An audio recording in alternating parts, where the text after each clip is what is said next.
The following podcast contains mature subject matter, adult themes, and may also contain profanity. You have been warned.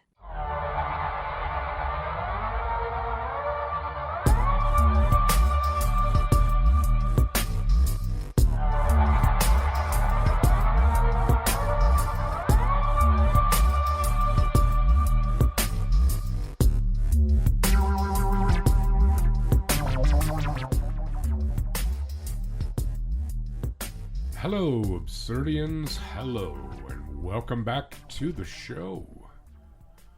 In this show, as you may be aware, we look at absurd histories and mysteries and just bizarre things going on around the world and here at home. We look at things from the past and from right on now, right here in the present day. Put your hands together and please welcome the always amazing Mel. Hello, Mel. Hello. How are you? I'm good. How are you? I'm okay, other than I'm heavily congested. Full of snots. Big time. I have sneezed 3,716 times over the past 3 days. It's very precise. Well, I'm nothing if not precise. That's probably a guess. Yeah. I actually haven't been keeping count. But Okay. I did have to get out a shovel to clean up all the spent Kleenexes. Ew. Yeah. Well, what are you going to do? You want me to sneeze just willy-nilly? Yeah, it's your No. place. I would. I don't want that. No. And I have as a result, I have something of a sinus headache, which is a thing of beauty. We just had to pause because I had to sneeze again. Sucks. And we're only like 4 minutes in. Best part is sneezing when you have a mustache. That's all I'm going to say. Ew. Yeah, Okay. it literally is so Valentine's Day weekend has just passed. Yes. What Yes. did you do? You had a Galentine's Yes. night on the Friday, yeah? on the 13th. Yeah. Yeah. Oh, that was Friday the 13th. I never thought about that. It was. I just had a game load on my tablet, and I'm trying to turn it off before it starts blaring. Anyways, we went to Bodega Rose. Yeah. There was like a group of us that went out for a nice dinner, got dressed up, went out. It was quite lovely. And you said you had gnocchi, mushroom gnocchi, Yeah, I did. and spare ribs. Yes. Yeah. Dang. It was very good. That does sound really tasty. Very, very good. Yes. Did you go home that night? Oh, yeah. Beauty. Yeah. Beauty, eh? Yeah. I only had like 2 drinks maybe Did you really? the whole night. Oh, good for you. Yeah. One before we went out and then one there. Because, the drinks were like $15. Yeah. That Some got nice kinda- cocktails, though. Yeah, it was all right. I'm not a big cocktail kind of gal. Yeah. Give me a beer anytime, but I was trying to go with, the vibe. The flow. Yeah. What kind of cocktail was it? Some kind of spritz. Is that a dog? It was like an Aperol spritz kind of thing, but What kind? Aperol? Aperosol? What do they call it? Aperosol? Sure. Yeah, whatever. don't Sounds like a really know. cleaning product. But anyways. It doesn't sound tasty. But yeah, that was a fun night. And on actual Valentine's Day, I was in Oakville at 8 a.m. for my son's hockey game. Lame. And that kind of sucked. What time did you leave at? 6:30. Ugh. So, With that. yeah, it I was wasn't gross. even awake by 8. No, No. good for you. Oh, I might have been awake, but I certainly wasn't out of bed. No. No. And then I went shopping with a friend on Saturday afternoon. In Oakville, No, once we came back. Constable Mall. No, we went to Sunrise Center Oh. and shopped around there. And that's pretty much it. Another hockey game on Sunday and family day, spending time with the fam jam, and went to a Sugar Kings game. Oh, yesterday. Yeah. How come it's called Sunrise Center when it's on the west side of the city? I do not know. Because it should be on the east. Should be called Sunset Center. Sunset Center? Right, Ooh, if that's it's a on the tongue west. twister. Say that 5 times. I'm sorry if I start sniffling a little bit or if my nose sounds impacted, because it is. So deal with it. It's okay. Sucks. You're allowed this one time. I went to the Duke of Wellington Saturday night. Did you? With my friend Jessica. Yeah. Guess what I had? What'd you have? Guess. The poutine? The brisket poutine? I did. British I had the British poutine? poutine. Yeah. And I ate about a third of it. That's all I could do. It's too much, man. It's too So good, though. much. And had a pint of Hazy Days and pint of Gulp Red. Nice. Just in Cambridge. That's why it's called Gulp. Yeah, thanks. Yeah. And it's red. Yeah. It's a red ale. It was tasty. Okay. Yeah. Bit of music playing. Yeah. Good. Yep. I was home by like 8:30. This thing of beauty. Yeah. Yeah, then Sunday afternoon I went out with my friend Jimmy to Piper's. You know Jimmy. And then family day was not a zilch. Just hanging out in your own stench. Beg to differ. I never stench. And I How do you watched know you can't smell? Well, this is like kind of a new thing. Like I'm really stuffed up now, but that's kind of new. Okay. Is there such a thing as sinus transplant? Like, can you get new sinuses? You should be able to. We don't have any news to report, I don't think. No. Yeah, no. No, yeah. Yeah, no. Nothing. No. Not a thing. No. But you know what? I've been watching some different videos and sorts, and did you know, you might know this, that there are a number of, like, restaurants and even grocery stores where any food that's left over gets thrown out at the end of the night. And it's not illegal, but it's against company policy for staff members to give it away. Yeah, which is stupid. They can and do get fired over, like if a homeless person comes up and says, "Hey dude, can I have that sandwich?" You've got to say no and throw it out. And the company will say, "Well, that sandwich costs us $12. Dude, you're throwing it out. Doesn't it cost $12 either way? Yeah. And there's no heart anymore. Nope. That's not true. There are still people who care. But they're not big companies. Definitely not. Definitely not. Hey. Hey. You've celebrated holidays in the past. Christmas, Easter, Thanksgiving. Was everyone at your holiday gathering alive? Yeah, I'm pretty sure. Pretty sure, yeah. You can say with confidence. Yep. Well, we're going to find out about a practice that is a little bit different on that front. A family on an Indonesian island. Is that a fucking wedding? That's a picture capture.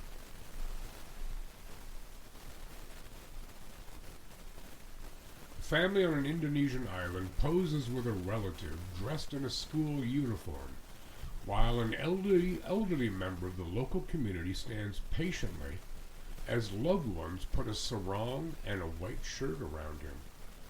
But the student is not off to class, and their forebear is not going out. They are both dead. Residents around Indonesia's North Toraja Regency on Sulawesi Island have been celebrating a weeks-long ceremony called the Manin. Hundreds of corpses, including those of babies, are brought out in North Toraja's villages, some from tombs locally known as Patane, as part of a ritual to honor their ancestors. All family groups gather. Each comes to check on parents, grandmothers, and relatives who are in the Patane. Villager Yuilana Kumbang Palino, 51 years old, said, "We all gather, work together, clean the bodies, and then change the clothes." Coffins holding the preserved bodies of loved ones are pulled from a burial cave carved into the mountainside. Quote, "The remains are then put back in their resting place 1 or 2 days before their graves are closed again until the next ritual. A few of the bodies remain relatively intact because of the mummification process, while others have deteriorated to skeletal remains. The ceremony is carried out by the Torajans, an ethnic group of around 1 million people on Sulawesi Island. They believe the spirits of the dead will linger in the world before their funeral ceremonies and will begin their journey to the land of the spirits after their souls are immortalized. The Tarajans will always remember their ancestors, even after they are dead. The bond is strong, said a Bantang Malulu resident. I like that name. Depending on the village, the Manin is usually held every few years after the rice harvest in August or September. It is the first time in 40 years that a Manin ritual is being held in the two North Toraja villages of Kapala Pitu and Bentang Marmulu. The deceased were previously mummified through an embalming process using natural preservatives such as sour vinegar and tea leaves. But many families now inject a formaldehyde solution into the corpse.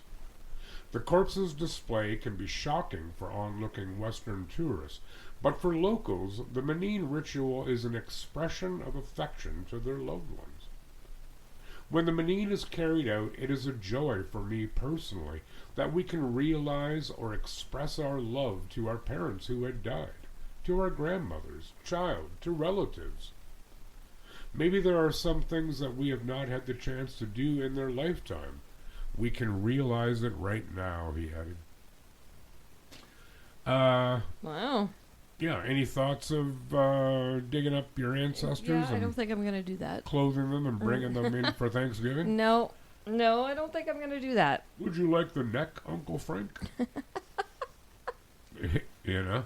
Yeah. Meanwhile, he doesn't even have a neck of his own anymore. No.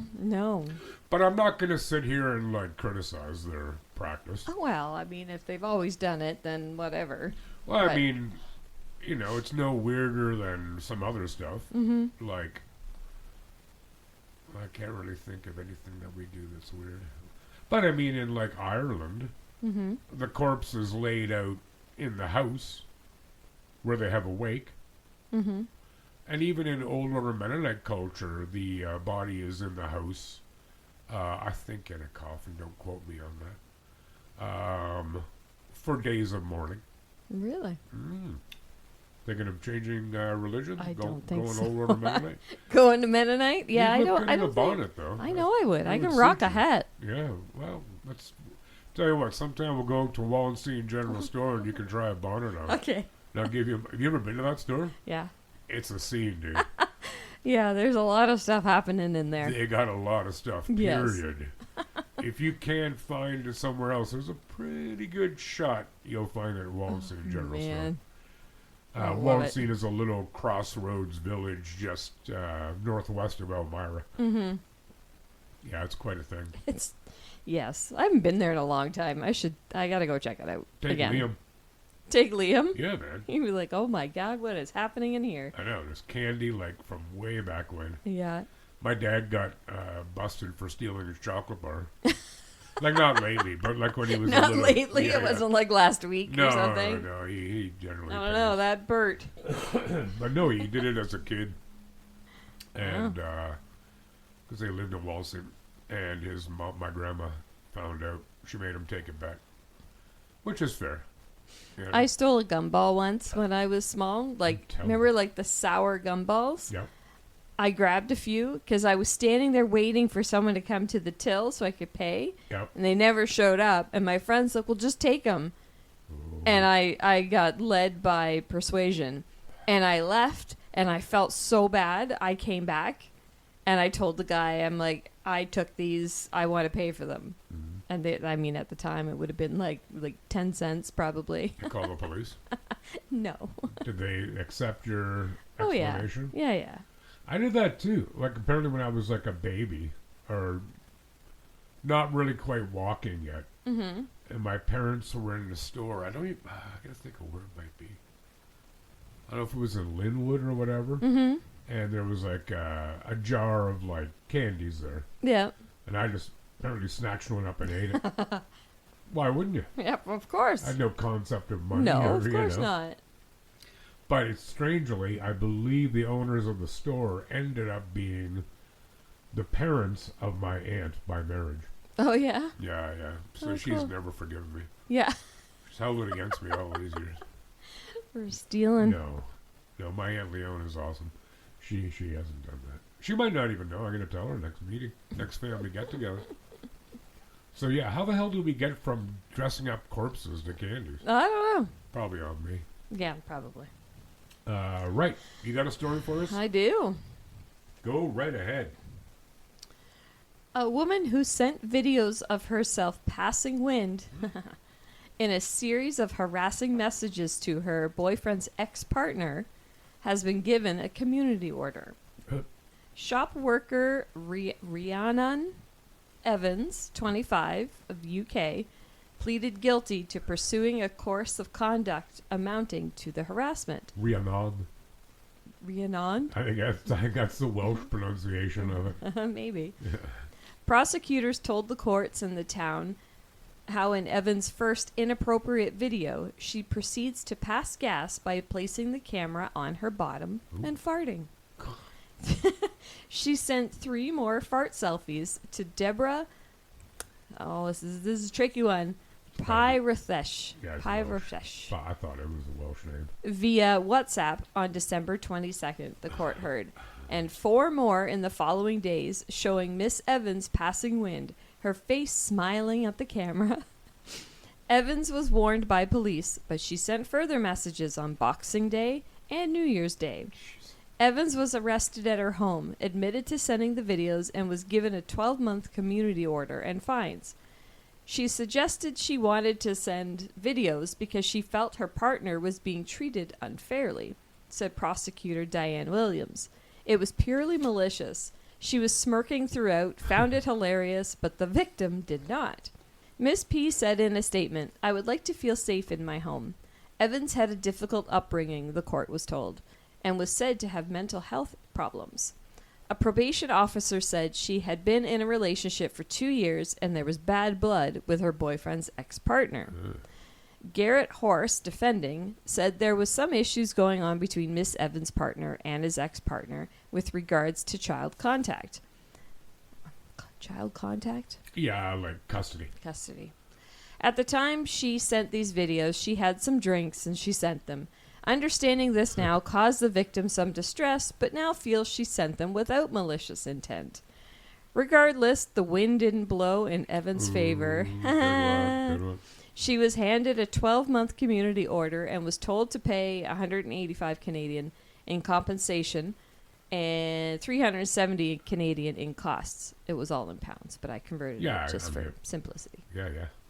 Regarding Evans' alcohol consumption, she was also ordered to attend 15 rehabilitation sessions and abstain from booze for 60 days. In the UK, this is monitored by an ankle-worn device that takes a sample of the wearer's sweat every 30 minutes, 24 hours a day. The device and stored samples are then returned to be analyzed for any signs of alcohol use. Evans was also handed a 2-year restraining order preventing contact with this Miss P. That all sounds reasonable enough. Yeah. Like, as far as punishment goes, you're going to put her in prison. Right, for sending fart videos. Yeah. Believe it or not, there's dudes who pay for that. Oh, I know. I know. That's weird. Yeah, there's something out there for everyone. I guess. Yeah.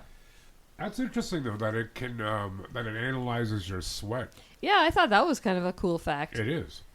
I would eat really hot food if I had to wear that. Why? Well, I don't know. So I guess it wouldn't really do much to them, would it? No, probably. Fart video. Who would like? Like of all things to I'll show her. Yeah. So I'm gonna send her fart videos. Like I'm not defending it, but it's not horribly offensive. It's not horribly offensive, but seeing her bumhole would be way worse. Well, than this is the the fart, question. You know? They're like, what the hell is that? Mind you, I did recently read a story. I don't remember where it was. And I think it was like an illegal massage parlor. Mm-hmm. And the cops raided it. And one of the women, one of the attendees, one of the workers, pulled down her pants and started defecating at the police as they tried to pursue her. Oh, no. Oh, no. Wow. How long can you pull that one off? You know what I mean? Well, yeah. Gee, she's 3 miles ahead of us. Yeah. What's she been eating? You know? But that wouldn't come to my mind. Look, if you come one step closer, I'm going to poop at you. I'm gonna poop at you. But maybe I've just never thought about it. I mean, I've threatened my kids with that.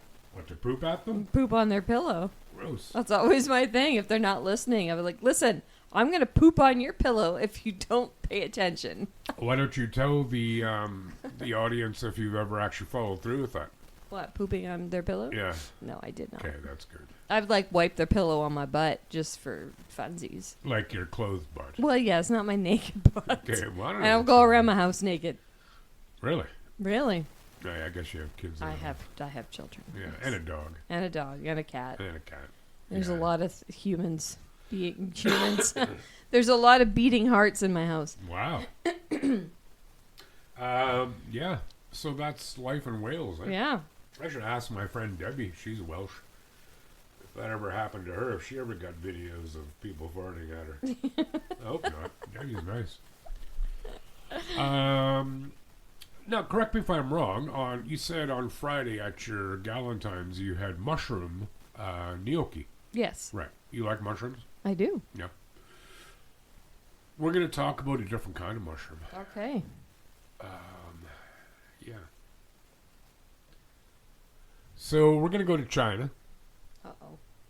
Why, by the way, did you know now that if you're a Canadian, you want to travel to China, you no longer need a visa? Really? I would go to China, not to the rural interior probably, but some of the cities would be pretty cool. I'd Yeah, way it would rather be. go to China than India. No. Any Yeah. damn day. Yeah. Although I would like Indian food better. I would not go to India. As a female, I would not go to India. No, I'm hip. I get that. Yeah. I get it. So, anyway, here we go. Only recently described by science, the mysterious mushrooms are found in different parts of the world, but they give people the exact same visions. Every year, doctors at a hospital in the Yunnan province of China brace themselves for an influx of people with an unusual complaint. The patients come with a strikingly odd symptom: visions of pint-sized elf-like figures marching under doors, crawling up walls, and clinging to furniture. I heard this story the other day. The hospital treats hundreds of these cases every year. All share a common culprit: Lanaminoa asiatica, a type of mushroom that forms symbiotic relationships with pine trees in nearby forests, and is a locally popular food known for its savory, umami-packed flavor. You like umami? I don't know. All right, good answer. In Yunnan, L. asiatica is sold in markets. It appears on restaurant menus and is served at home during peak mushroom season between June and August. One must be careful to cook it thoroughly, though. Otherwise, the hallucinations will set in. Wow. Quote, at a mushroom hot pot restaurant there, the server set a timer for 15 minutes and warned us, don't eat it until the timer goes off, or you might see little people. Says Colin Domnauer, a doctoral candidate in biology at the University of Utah and the Natural History Museum of Utah, who is studying L. asiatica. It seems like very common knowledge in the culture there. But outside of Yunnan and a couple of other places, the strange mushroom is largely an enigma. There were many accounts about the existence of this psychedelic mushroom, and many people who looked for it, but they never found the species, says Juliana Fursi, a mycologist and the founder and executive director of the Fungi Foundation, a non-profit group dedicated to discovering, documenting, and conserving fungi. Domnauer is on a quest to solve the decades-old mysteries about this fungi species and identify the unknown compound responsible for its unusually similar hallucination, as well as what it can potentially teach us about the human brain. Domnauer first heard of L. asiatica as an undergraduate from his mycology professor. It sounded so bizarre that there could be a mushroom out there causing fairy tale-like visions reported across cultures and time. I was perplexed and driven by curiosity to find out more, because while there are certainly mushrooms that create hallucination, psilocybin, like the mushrooms that you get, for partying around here in North America, Yeah. they can cause hallucinations when taken in certain dosages. But these people all have the same hallucination. Yes. Of That's little a bit men. weird. Yeah. Actually, it's a lot weird. The academic literature provided a few breadcrumbs. In a 1991 paper, 2 researchers from the Chinese Academy of Sciences described cases of people in Yunnan province who had eaten a certain mushroom and experienced Lilliputian hallucinations, the psychiatric term for the perception of tiny human, animal, or fantasy figures. It is so named after the small people who inhabit the fictional Lilliput Island in the novel Gulliver's Travels. Ever heard of that book? No. It's a cool book. Yeah. And it's even kind of a cool. It's old, hundreds of years old. But it's about a guy named Gulliver. I don't remember how I think he's on a little boat, and he goes to one island where he's really teeny tiny, and there's giants. Then he goes to another island called Lilliput, where he's a giant, and everybody's really, really small. The patients saw these figures moving about everywhere, the researchers wrote. Usually there are more than 10 tiny beings on the scene. They saw them on their clothes when they were dressing, and saw them on their dishes when eating. The visions were even more vivid when their eyes were closed. Already in the 1960s, Gordon Wasson and Roger Heim, the American author and French botanist who brought the existence of psilocybin mushrooms to the attention of Western audiences, came across something similar in Papua New Guinea. They were searching for a mushroom that had a team of missionaries who visited 30 years earlier had said caused the locals to go insane, quote-unquote. A condition that an anthropologist later dubbed mushroom madness. Unbeknownst to them, what they encountered actually sounds strikingly similar to the current reports from China. They collected specimens of the suspected species and sent them to Albert Hofmann, the Swiss chemist who discovered LSD, for testing. But Hofmann failed to identify any molecules of interest. The team concluded that the stories they heard from the field must have been cultural tales rather than having any pharmacological basis, and no further research was done. It was not until 2015 that researchers finally formally described and named L. asiatica, still without much detail about its psychoactive properties. It's not psilocybin that's giving the L. asiatic mushrooms their Lilliputian effect. So Don Mauer's first goal has been to pin down the species' true identity. In 2023, he traveled to Yunnan during the peak summertime mushroom season. He surveyed the province's sprawling fungi markets and asked sellers which of their mushrooms make you see little people. He purchased ones that the giggling vendors pointed to, then brought the specimens back to the laboratory to sequence their genomes. This confirmed L. asiatica's identity, he said.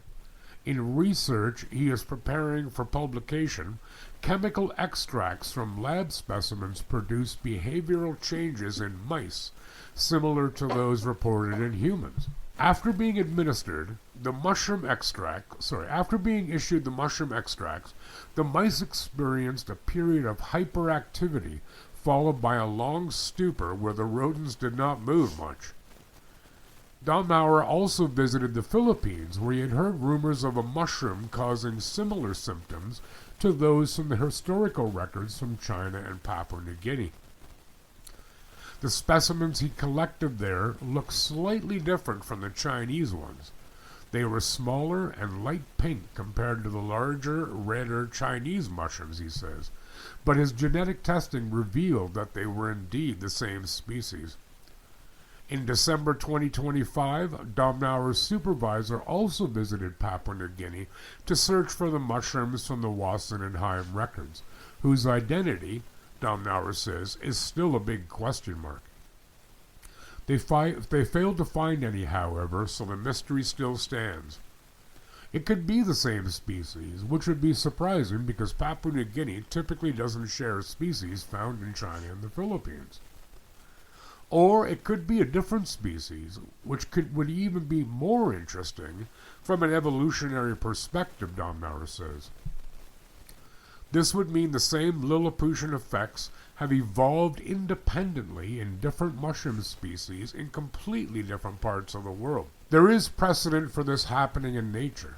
Scientists, including some working in the same laboratory as Domnauer, recently discovered that psilocybin, the psychedelic molecule found in magic mushrooms, independently evolved in two distantly related type of mushrooms. But it's not psilocybin that's giving L. asiatica mushrooms their Lilliputian effect, says Domnauer. I have a question for you. Okay. There's no indication that these mushrooms are otherwise dangerous. Right. Would you try them? I don't know. I'm not gonna lie. I'm kind of curious. I'm kind of curious, but it might be a little intense. it might be. That's what I'm thinking. I'm like, if I could like see what that's like for just a couple minutes, and I'd be like, okay, I'm done now. Right. Then maybe, but not if I'm gonna see little men for like hours.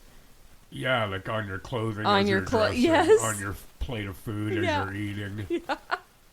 What if you tried to stab them with your fork? What would happen? Oh wow. Guess nothing, because they're not really there. No, That would be a bit mean too. it would be. You know. What have they done? Wow, other than walking around on my food, call that kind of BS. So yeah, that's from the land of mushrooms. Mushrooms are amazing. Really? Never done. No. I just, thanks for outing me. No, I just mean like there used to be huge mushrooms growing on Earth, like pre-trees. That'd be pretty heavy. Pre-trees. Like before trees existed. I Well, I don't know. Like sharks existed before trees. Not on land. Just saying. Hey, do you have a story? Yes. Okay. Good thing. Can you imagine if there was like land sharks? That'd Not be the terrifying. beer, not the beer, which isn't a bad beer. Land shark is a good beer. Yeah, I like Yeah. it. Yeah. Bring us on home, lady. I'm going to talk about piranhas. You're going to talk about piranhas? I'm going to talk about piranhas. Ooh, better say nice things. Okay. They'll bite. A mass piranha attack in Argentina resulted in a popular beach being closed after over 40 people were bitten while swimming. Dang. Those who were attacked have been swimming in the Parana River. Sounds what? like No indication piranha. that there might be piranha there or anything? Near Argentina's city of Victoria over the weekend of February 1st. Huh. Beach guard Alexander, I can't even say it. Is there a J in it? Yeah, Alejandro. Alejandro Martin. Hey, yeah, represent. Uh-huh.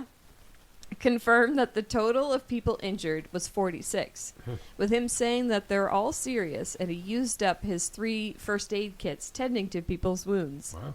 Those affected had bite marks on their hands and feet as the ferocious fish, wow, say that 5 times, I will. bit chunks out of their limbs and left them bleeding, left them with bleeding injuries. Lifeguards ordered swimmers out of the river and raised red flags to signal extreme danger to anyone wanting to go into the water. That's a good idea. The emergency department at Hospital Firmin Salaberry treated several swimmers, children, and adults, both saying they treated people who suffered bite wounds from piranhas. This part here. After going into parts of the river where swimming is banned. Wow. Yeah, morons. Don't blame the piranha.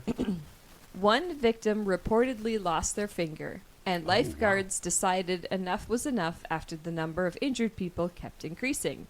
Officials from the hospital said that warning signs have already been in place along the shoreline of the river, and that everyone they treated had gone into the water from prohibited zones. Uh-huh. Experts warn that high temperatures and low river levels are connected to an increase in piranha activity, and to be very careful during the summer. Since Argentina is in the southern hemisphere, it is currently summer there. People have been advised to stay out of the water, keep a close eye on children, and get urgent medical attention after any bite they get from a piranha. This is not the first time a large number of people have been hurt by piranha bites in the Parana River. In 2013, on Christmas Day of that year, over 60 people were injured in the same river in a mass piranha attack. As with the latest piranha attack, most people were bitten on their hands and feet, and one girl who had severe bites on her hand needed to have a part of her finger amputated. Sheesh.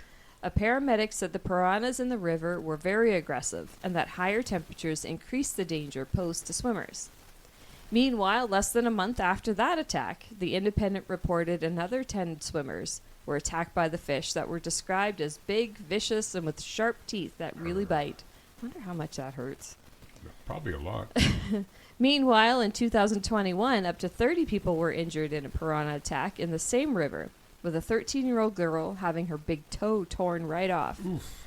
Once Yikes. again, high temperatures were mentioned as a factor in the attack, and officials warned that swimming in the Parana River, the second longest river in South America after the Amazon, is only permitted at designated points. So you said a mass piranha attack. Does that mean there was like loads of piranha or one really big piranha? Maybe. I'm assuming that there were several. Yeah, I think so. Oh, yeah. And I want to just, cover my butt here. Remember very early on I did a story of lies Hollywood told us. Mm-hmm. And that if you fall into a river with piranha, they're not going to and tear you to shreds. Right. That still doesn't happen. Right. The story does not discredit that. No, it doesn't. It doesn't. It was because they're not all attacking at the same time. It's No. just someone wanders over to a spot they're not supposed to go, and a piranha's like, "Oh yeah, what's this? Chomp." Yeah, they're opportunistic. Yeah. And you can get bit by a muskie. Yeah. Probably not. Wow. But it wouldn't be any picnic either. Yeah, that would suck though. Yeah, that would suck. But I mean, come on.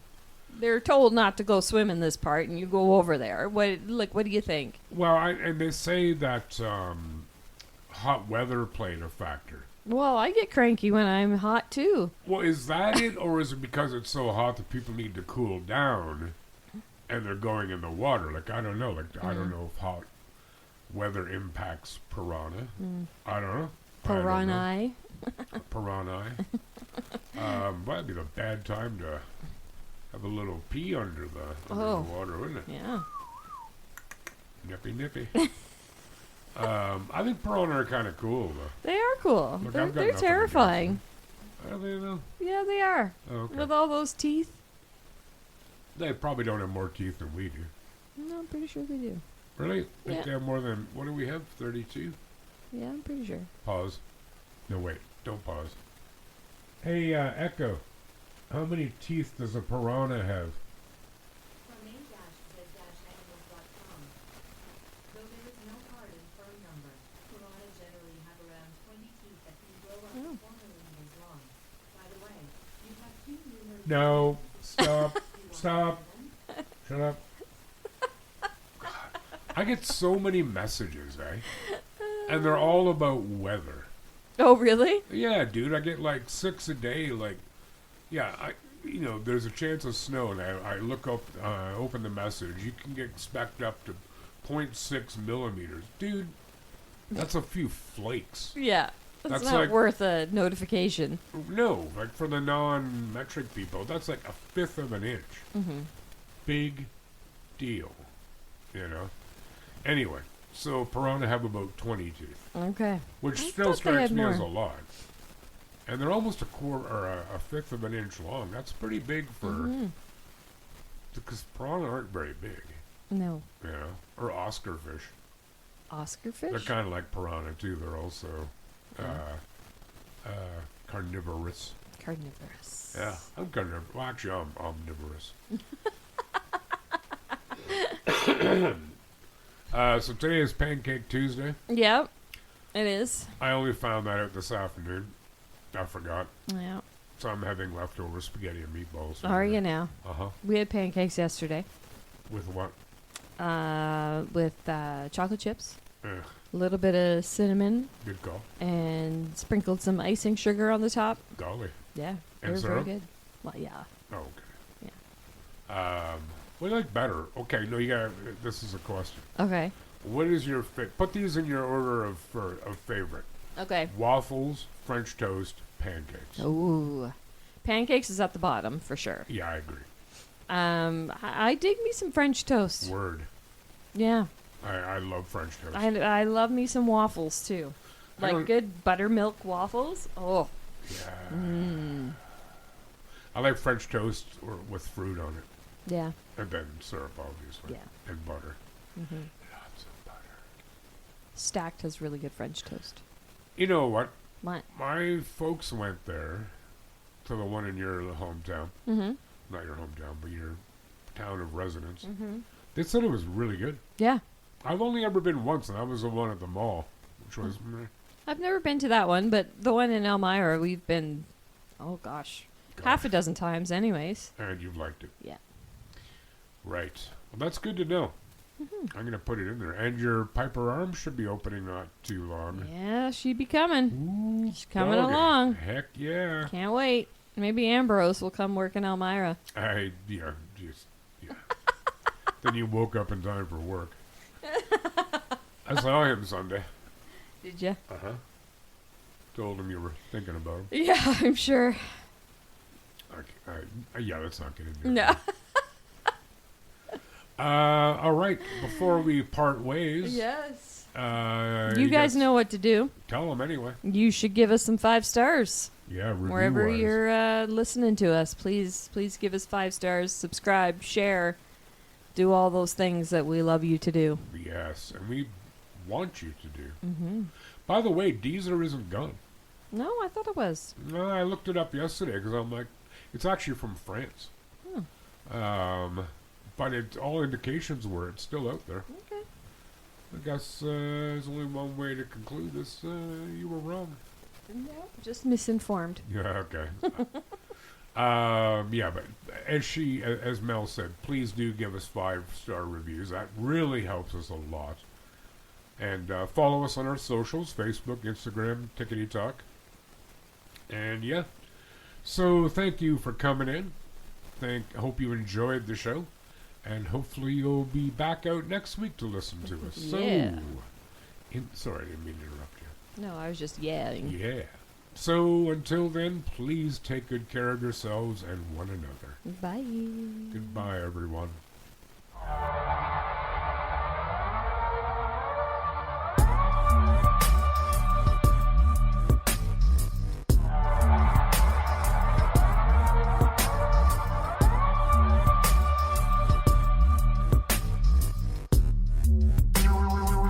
The Absurd Podcast is written, produced, and recorded by Rod and Mel. Music by Audionautics.com.